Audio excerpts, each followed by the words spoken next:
오늘 그 특이한 이야기를 좀 한 시간 정도 진행을 하고자 합니다.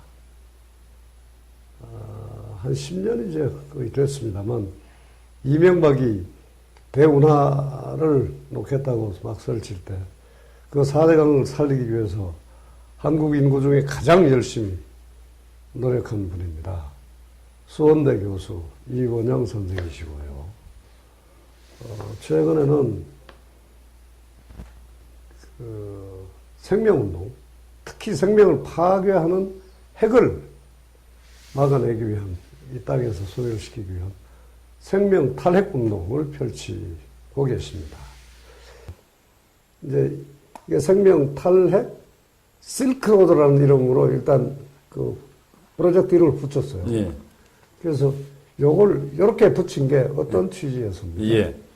이제 그걸 이야기하자면 일단 탈핵 운동을 하게 된 그 흐름부터 조금 짚을 필요가 있는데 4대 운동을 하도 열심히 하다 보니까 제가 교수들한테 영원한 청춘이라는 이야기를 이런 별명을 받았습니다.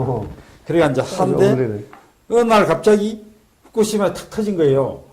탁 터지고 가만히 보니까 이거 4대하고 게임이 안 되는 거예요. 그렇죠. 게임이 안 돼. 이게 완전, 이거는 전립 기반을 완전히 무너뜨리는 거니까. 그렇죠. 그동안 이 핵 문제가 이렇게 심각한 줄 몰랐어요. 체르노빌 터졌을 때만 해도 그때 원전 전문가들이 이거는 우연일 뿐이다. 이제 도시계획에서 예. 국토계획으로, 국토계획에서 지구촌. 지구촌 생명기획으로, 생명보존기획으로 바뀌어요. 아니, 근데 생명 이야기는 사실 제 전문 아닌데, 국토계획 영역 속에 이제 핵발전소라는 것은 국토시설의 일부니까, 당연히 계획의 대상이 되기 때문에, 그렇죠. 본문에 들어가는 거죠. 근데 핵발전소라는 것이, 문제가 뭐냐면은, 이게 지금 독일이 탈핵이 되고 난 다음부터 세계적으로 핵발전소가 안 해도 대안이 있다는 것이 정설로 받아들여진 거거든요. 이제는 태양광 학습 곡선이라는 법칙이 있어. 그건 뭐냐면 태양광은 전 세계적인 설비가 2배 늘 때마다 22%가 다운돼, 값이. 와. 그게 지금까지 수십 년 동안 지배해온 법칙이에요. 태양광 학습 곡선 법칙이 있어. 정말 대단한 대단한 법칙이에요. 전 세계적으로 시설이 2배로 공급될 때마다 가격이 22% 다운된다. 지금 통계로 정확하게 입증이 됐어. 그러니까 이제 5년이 지나면 어떻게 되냐. 22%, 매년 22% 떨어지면 5년 지나면 어떻게 되냐. 반값이 되는 거야. 딱 반값이 되는 거야. 아니, 야, 그러면, 그 사실 세계과학계가 다 알 거 아닙니까? 그렇지. 과학자가 다 알고. 다 지금 아는데, 왜 그렇게 되냐. 핵이 계속 보존되고 퍼져나가는 거는 결국 거대 자본이 거짓을 부리기 때문이겠지. 거기에다가 핵심적인 게 뭐냐면은 태양광은 분산형 에너지 체제예요. 동네마다 설치를 하기 때문에 동네에서 자립 경제 시스템이 가능한 거예요. 경제 민주화가 가능한 겁니다. 근데 핵발전소, 화력발전소는 중앙에서 생산해가지고 고압선을 통해가지고 공급하지 않습니까? 중앙에서 핸들링을 하는 거야. 에너지 권력을 갖고 있는 겁니다. 예? 에너지 권리를 갖고 계속 누리고자 하는 집단이 계속해서 핵발전소를 옹호하는 거죠. 바로 그게 핵심입니다. 일종의 권력 투쟁입니다, 이게. 그래서 탈핵 운동을 한 몇 년 동안 하다 보니까 딱 비전이 보이는 거예요. 아, 이제 정권 바뀌면 탈핵이 돼 있구나. 탈핵이. 이제 그 과정에서 제가 뭐 어떤 질문 많이 받느냐면 여기에 보면 핵발전소가 수타에 깔려가 있는데 여기에 이거 프로젝트 여기에 보시면은 한반도 여기 있고, 빨간 점이 핵발전소인데, 중국이 얼마나 많습니까, 이렇게? 중국이? 예? 그러니까 이게 위도상으로도 요선하고가 가장 많은 쪽이에요. 많이 모여가 있죠.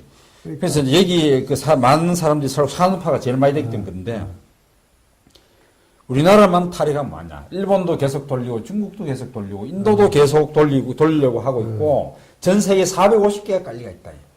전 세계 40개국에 40개 나라에 450개 깔리가 있는 거예요. 그래서 이거를 갖다가 어떻게 할 것이냐.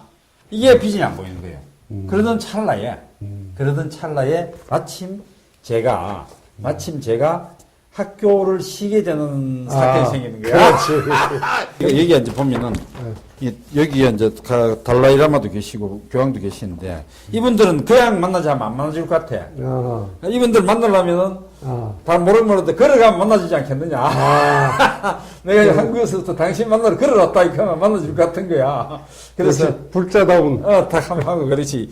그래서 가면서 또 가는 동안에 또 그날의 종교 지도자들 있을 거니까. 그러겠죠. 근데 이 이제 운동의 핵심은 그 종교계에 계신 분들하고의 만남이 방점에 있습니다. 왜냐하면은 종교 쪽에도 그 도보순례는 유엔이 지금까지 핵발전소 문제에 대해서 제대로 대처를 하지 못하고 있다고 보고 시작한 거거든요. 6년이 지나도록 근본적인 대책을 못 내놓고 있습니다. 유엔이.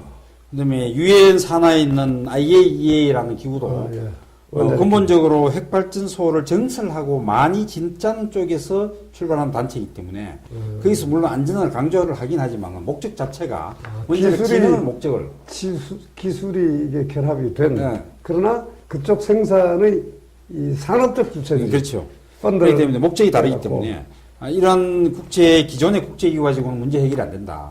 전 세계 450개가 있고 이것이 갖고 있는 위험성도 위험성이지만 여기서 나오는 핵폐기물이 영구적으로 지구촌에 엄청난 위해가 될 것이라는 이런 부분까지 하면 심각성을 갖다가 제대로 종교계에서 인지를 하고 이때까지 교류가 없었던 종교계들이 이 문제만큼은 손을 잡아가지고 대처할 수 있지 않겠느냐 하는 그런 희망을 갖고 지금 그것을 엮어가는 겁니다.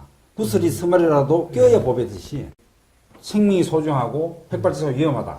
요것만 공감하면 다른 거는요. 용어 자체가 굉장히 어려워요. 서로가 생각하는 정의가 다르고 있기 때문에. 그러니까 말이 펼치지는 않겠다. 굉장히 그러니까 생명의 소중함, 생명의 다양성을 넘어서 존엄성을 지키는 데까지 간다 하는 것하고 그리고 이거에서 가장 큰 위험이 핵이다. 핵이다. 요 두 가지에 대한 두 가지 초점을 맞춘다. 그래서 그걸 하기 위해서 생명 헌장을 요번에 내일 그렇죠. 국제세미나를 통해 가지고 만드는 거죠. 일단 초안이 나오는 건가요? 그게 확정되는 거죠? 초안이 나온 겁니다. 초안이 서울 안이 나와서 그걸 들고 다니면서 종교를 만나가지고 서울에서 드래프트를 만들었다. 이거 가지고 이제 완성을 할 거니까 빨간 줄로 첨삭을 해달라. 거기 첨삭을 해주시면 우리가 반영하겠다. 그 과정을 거치는 거죠. 실제로 재밌어요. 왜냐, 왜 재밌냐면은 이거 여행 중에 최고의 여행 걸어가는 여행이거든요. 그렇죠. 다리만 튼다면 걷는 여행이 제일 좋습니다. 왜냐면 그렇죠. 천천히 모든 장면을 눈 속에 담으면서 그러니까. 풀한 포기도 보고. 그렇지. 흙도 한번 만져보고. 뭐 오솔길도 걷고 이렇게 해야 진짜. 사람도 만나고. 그렇죠. 탈핵 운동에 들어가면요. 시비한 사람도 있어요. 아니, 그거 왜 전기는 어떡하냐고. 그럼 내가 뭘 한지 알아요? 아니, 전기, 우리나라 핵발전소 전기 몇 프로 되는지 아시냐고. 그거 뭐 전기 대부분 쓰는 거 아니요? 딱 그런 거야. 어허이, 20, 30%밖에 안 돼. 20, 30%. 기껏해야 잘 나가야 30%고 못 쓰면 요새는 한 20%밖에 안 돼. 그거 알고 하시오. 그럼 제일 많은 게 화력인가요? 화력이 제일 많죠. 화력인데 화력도 석유 떼는 게 가스 떼는 게인데 요새 가스를 많이 떼요. 근데 그 폭력이 아주 재밌고 낭만적인 걸로 보이긴 하는데 그게 좀 애로가 많다고 그러네요. 폭력도 자기 동네 자기가 쓰는 수준으로 하면은 그렇게 문제가 안 되는데 자기 좀 소음이 나도 자기 동네 쓰는 거니까. 제일 좋은 건 역시 태양이겠죠. 태양광이 최고예요. 근데 폭력은 이게 모다가 돌아가야 되기 때문에 여기가 이게 한계가 수명이 있거든요. 사실 우리는 바다 덕분에 조력도 가능하잖아요. 해양 생태계를 파괴하는 부분이 있습니다. 제일 좋은 게 태양광이. 태양이 역시 적어도 현재 중심으로 하고 있는 건 핵 문제 중에 핵발전소. 발전 핵이죠. 왜냐하면 핵무기는 우리가 인위적인 노력으로 막을 수가 있습니다. 핵무기 핵전쟁이 터진 건 인간의 어리석음을 탓할 수밖에 없는 건데. 그렇죠. 핵발전소는 총괄적인 자살행위죠, 그거는. 핵발전소는 아무리 잘하려고 해도 지진 나면 대책이 있잖아요. 그렇죠. 그럴 때 더 무서운 겁니다. 그렇죠. 인위적으로 막을 수 있는 방법이 없어요. 그리고 사고가 안 난다 할지라도 여기서 나는 핵폐기물을 처리할 수 있는 이론적 방법이 없습니다. 그렇죠.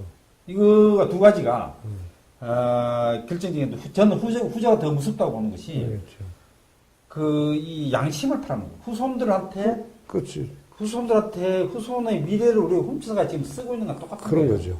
그러면 그거는 우리 손자들 상대로 지금 싸우는 거랑 똑같은 게 사실 우리 후세들 기형아로 계속 만들어가고 있는 거죠. 태어나진 후손들을 상대로 지금 싸우고 있는 거예요. 전쟁을 하고 있는 거라고. 그렇죠. 그 양심 파괴행위거든요. 그렇죠. 난 그 부분이 너무나 심각해요. 일방적으로 공격하고 있는 거잖아요. 그 부분이 너무 후손들에 괴롭기 대해서. 때문에 입던하는 겁니다. 종교인들한테 그 이야기를 할 거예요. 우리는 양심을 쏘이고 있지 않냐. 양심 파괴적인 이 시설이 버젓이 움직이고 있는데 우리가 가만히 있을 수 있느냐. 그렇지. 예? 이 문제만큼 우리가 해결해야 된다. 모든 종교는 다르지만은 우리가 종교라는 것이 결국 생명과 안전을 지키고자 하는 것이 가장 중요한 목적이죠. 그렇죠. 모든 종교의 공통적이죠. 이 공통분만큼은 힘을 합치자. 유엔한테 맡길 수가 없다. 그렇죠. 유엔한테 맡겨놓으면 전 문제 해결 안 되니까 우리가 힘을 합칠 수밖에 없냐. 이 문제를 해결할 전 세계 450개를 어떤 식으로 우리가 할 것이 어떻게 할 것이냐. 지금 모리알처럼 돼갖고는 해결할 수 없다. 그것이 바로 이 실크로드의 가장 중요한 목적입니다. 이 일이 특징은 제가 걸어간다는 것보다도 걸어가는 시스템을 만드는 데 있어요. 이걸 시스템을 다 만들어놓고 만들면서 가기 때문에 제가 가다가 물리적인 어떤 상황에서 못 갈 경우에는 다른 사람 대신 가면 되는 겁니다. 그걸 제가 만드는 게 가장 중요한 목적이고 제 역할이거든요. 제가 그걸 거의 다 만들어 놨어요. 제가 못 가도 다른 사람이 갈 수 있도록 해야지. 그게 진짜 그렇죠. 실크로드지. 안 그러면 그럼 멈추자는 운동이 되죠. 실크로드라는 것이 누가 뚫었다고 해가지고 그 사람이 안 가면 안 가는 게 아니고 그렇죠. 다른 사람이 또 간단 말이에요. 그게 실크로드예요. 멈추지 않아야 멈추지 않고 가는 거. 그게 끊임없이 가는 거네요. 생명이 움직여서 왔다 갔다 해야 그게 왔다 갔다 하고 그게 길이지. 결국에는 그 기구를 만들어 가지고 결국에는 핵발전소를 다 안전하게 폐기하는 쪽으로 시간이 걸려도 해야 된다는 거죠.